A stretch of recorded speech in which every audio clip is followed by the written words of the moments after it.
Thank you, Rachel, and thank you to the excellent legislative team that we have here at the League. And thank you to you for being here and taking time away from your day jobs, your families, your cities, and others to join us for the business session as well as for the conference this week. It's actually now been 2 years since I became the executive director at the League and almost 14 years since I started as an intern at the League. Many faces have come and gone in city halls around the state during that time, and we're going to lose some more friends this year. For those of you who are leaving office in November, let me say thank you. We'll be honoring you at lunch today, but thank you for your service to our communities, and thank you for your support of the League. You have helped to make the League a stronger organization.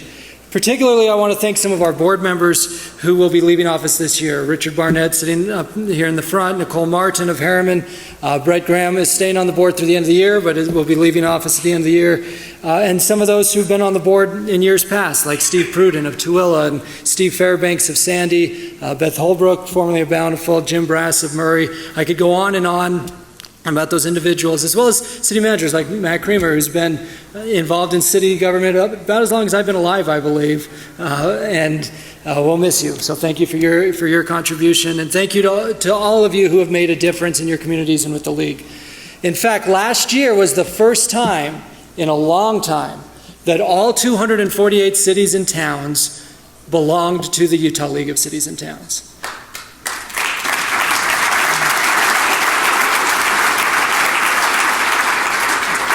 So thank you for your support. The strength of the League is you, the membership. Our strength comes from you, both those of you who are elected as well as those of you who are staff who contribute to our legislative advocacy and who sacrifice your time and energy to participate with us. Why do we do what we do at the League? You heard Rachel reference it a moment ago.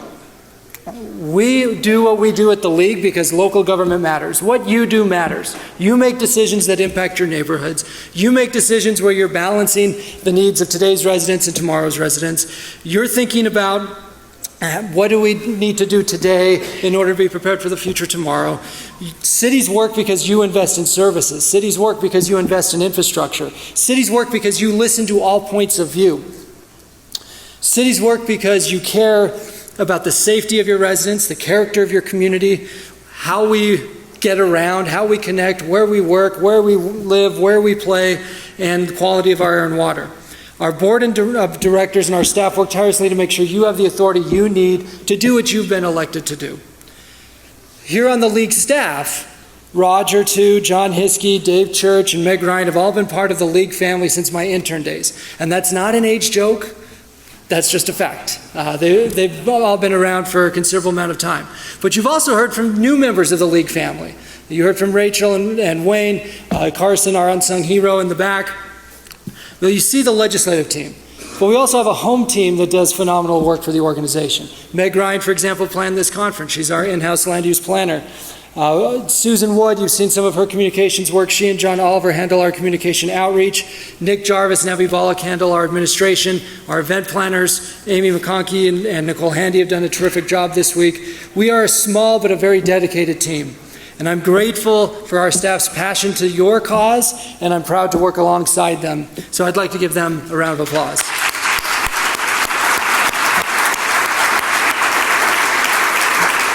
On the administrative front, we as the League are continuing to modernize. We're trying to improve the efficiency of our financial reporting and our budget management. In fact, the Board of Directors approved a clean audit for last fiscal year with only one component that was related to the closure of the previous administration's component entity. We're very proud of that clean audit. The board recently set standards for a year-to-year unrestricted cash flow balance, and we keep a healthy investment in the Public Treasurer's Investment Fund. The board approved a paid family leave policy and has supported efforts to make sure that we can keep our tremendous team and staff together to advocate for you. On the legislative front, we are actually still waiting for the 2019 session to end. We're hoping it's going to end at some point so that we can have a summer vacation. Though I think we may be out of luck with the special session next week because summer officially ends next week. We worked on 362 bills and resolutions last year, and that has just carried over into this summer. Since we last met with you in St. George, League board members have been all over the state advocating for you. You see incoming President Mike Mendenhall there with Councilmember Brett Graham from Holiday testifying to the legislature, and you can see other board members at the different task force meetings around the state. We've also been partnering with organizations like Y2 Analytics, as you heard this morning, and also Utah State University and the Utah Foundation to bolster our research efforts. The board of directors last year worked with Penna Powers to try to better refine how we engage with the legislature, and that's what you see here. Our three communication pillars of how we approach the legislature are first, respect, second, collaboration, and third, outcomes. This is why this matters, folks. We want the legislature to respect what you do and what we do as local government. And we in turn respect what they do as state legislators. We want to have a focus on collaboration toward these shared outcomes of ensuring the quality of life of all of your respective constituents. And it's all encapsulated in the hashtag Cities Work, which you see on your lanyards and hopefully you've seen all over social media over the last few days. You will see this Cities Work concept in everything that we have in store in the next 12 months and in the next few years. So let's talk about that. What is coming up in 2020? Well, first, I'm excited to announce that this will be the last year of the annual convention at the Sheraton Hotel. Starting next year, we will be holding the annual convention at the Salt Palace. Now, we've been at the Sheraton for as long as I can remember, and we appreciate their professionalism working with us through all those years, but we've outgrown the Sheraton, and we're excited for this new opportunity. You'll notice the new dates, September 23rd through the 25th. We expect the cost will go up for the use of the space at the Salt Palace, but we will provide more opportunities for different types of training and engagement, so we're excited for that opportunity.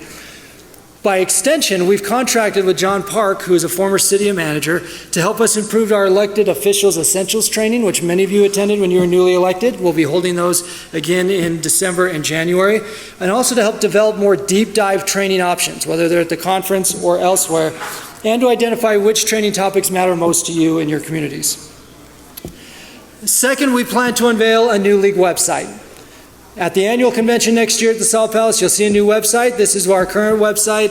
It, in dog years and internet years, is basically dead. We last updated in 2011, and we're excited about the opportunity that this will bring to us. We want it to be a one-stop shop for league legislative materials and other materials that will help you govern.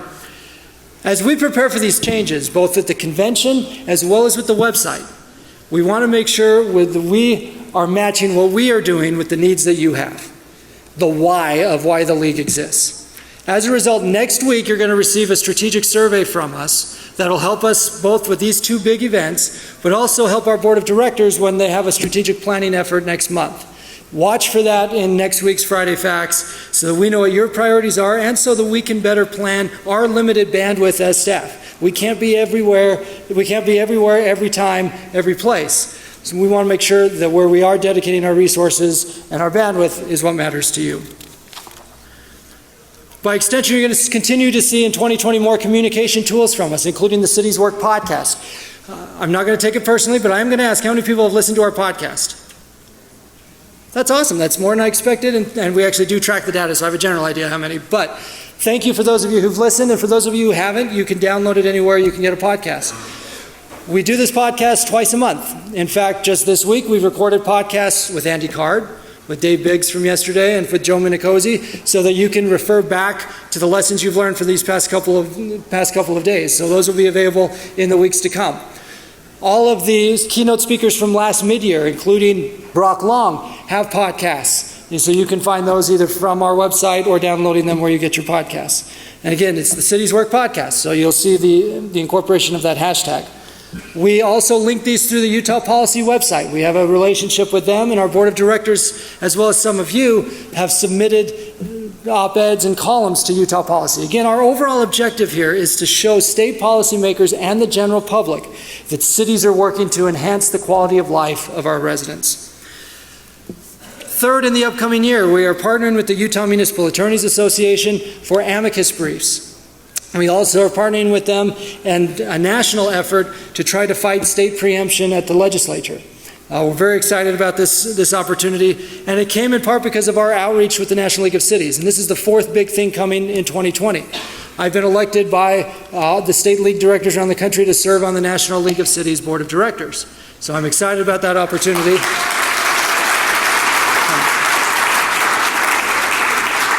Thank you. It's the first time in a long time that this has happened in Utah with the League Executive Director, so I'm excited for that opportunity for the next 2 years. And part of the reason I'm excited for it is because in 2021, the National League of Cities will be holding their fall conference right here in Salt Lake City. And so that's going to be a tremendous opportunity for you to engage with thousands of city leaders from around the country. And we want to make sure there's a strong Utah voice there nationally. I'll also be on the 2020 Presidential Platform Committee as we outline principles of local control that need to be heard at a national level. Here are the key dates you need to know in 2020, starting first with Election Day. And then, as you see, we've got the National League of Cities events. Our elected officials essentials dates are almost finalized. I'm waiting for a use agreement to get back to me from Utah State University, but you can pencil in both of those 2 dates. The legislative session, we are constantly counting down to that blessed event, and then local officials day at the legislature in January, and then we'll reconvene as a group in sunny St. George for the mid-year conference. So what can you do then between now and then? First, you heard it from Wayne a moment ago about submitting comments on the state draft water conservation report. Submit the League strategic survey from Friday Facts next week and that fiscal condition survey. Your data is our best ammunition to defend local control and local authority at the Capitol. So we need your information. The second thing that builds off of what Rachel said is engage in the 2020 election cycle. We already have declared candidates for governor. Legislators are going to be running for re-election. They want your endorsements. Don't give those endorsements away for nothing. Talk to those candidates at the state level, the local level, and the congressional level and say, how will you work with us at a local level to make sure that we're collaborating for these shared outcomes of quality of life. Our board is going to be more engaged in the 2020 cycle to make sure those principles of local authority are heard during these campaigns. And then third, building on that, build relationships of trust with your legislators so that you can bring another point of view to legislative advocacy at the Capitol. Now with that, I want to finally thank St. George Mayor John Pike.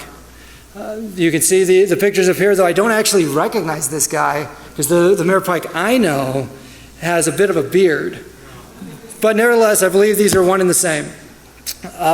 Mayor Pike still has 1 more year on the board. Okay? So he's not retiring. He's still going to be in office in St. George. He'll be president until midnight. So the glass slipper still fits. But Mayor Pike has been on the league board for 5 years and has provided steady, gracious, dependable, and confident leadership. While he is a fierce advocate for St. George and for Southern Utah, and I was glad to hear the voices from Southern Utah in our resolutions meeting today, he's a consensus builder. He's a leader for all communities, and he's really made an effort to make sure he understood what was happening around the state while he's had the mantle on him as president.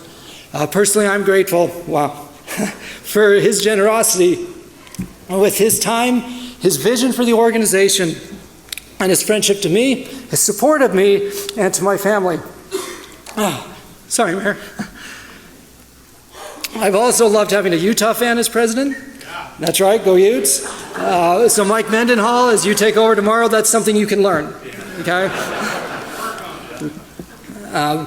But Mayor Pike, thank you, and thank you on behalf of all of us for your leadership over the past year and throughout your time on the board of directors. So can we give Mayor Pike a round of applause?